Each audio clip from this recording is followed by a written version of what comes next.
Zdaj verjetno ne rabimo strokovnjaka, da ugotovimo, da je bilo danes zelo vroče in v prejšnjih dneh, pa vseeno nas zanima, smo na nekem vrhuncu poletja, vse kar se temperatur tiče.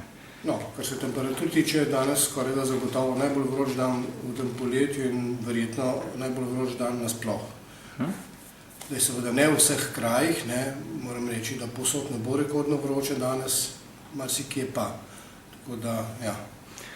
Zdaj sledili smo tudi po podatkih vaše spletne strani, da je bilo v Mariboru danes že 40 stopinj. No, to je postaja Maribor Tabor, ja.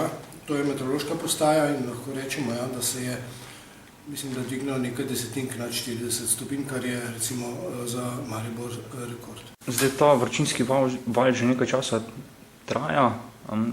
Že lahko potegnemo neke zaključke o recimo najbolj vročem poletju zadnjih let ali pa celo? Ja, to ne vem, če bo.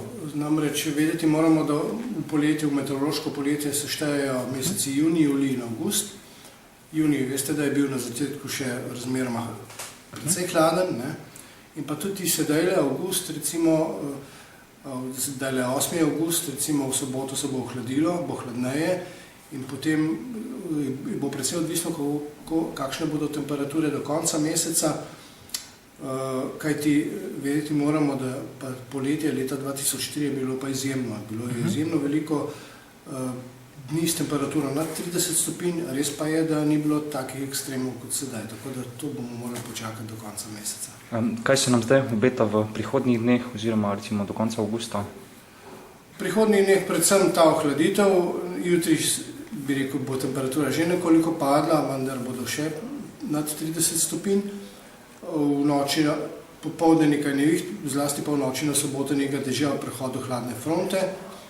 Potem pa bistveno nižje temperature, se pravi pod 30, razen ponedeljek bo morda zopet kje okrog 30, samo prehodno, kajti v torek pričakujemo prehod nove vremenske fronte, verjetno bo zopet nekaj dežja in zopet nekoliko hladnejši zrak, tako da v nadaljevanju ni videti, da bi se zaenkrat razen ponedeljek lahko zopet segrelo nad 30. Se pričakuje kakšne nevihte, morda tudi toča?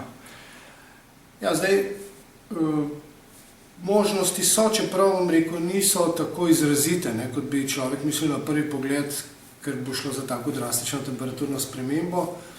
Nekaj pokazatelj je, da sicer kakšna močna nevihta bi lahko bila, ni pa to izrazit primer za točo, kajti ozračje je zelo toplo, oziroma lahko, če ponazorim, nad nami je debela plast toplega zraka, kar je v bistvu za kakšno debelo točo manj ugodno, kot pa če bi bila nulta izoterma nekoliko nižje v ozračju.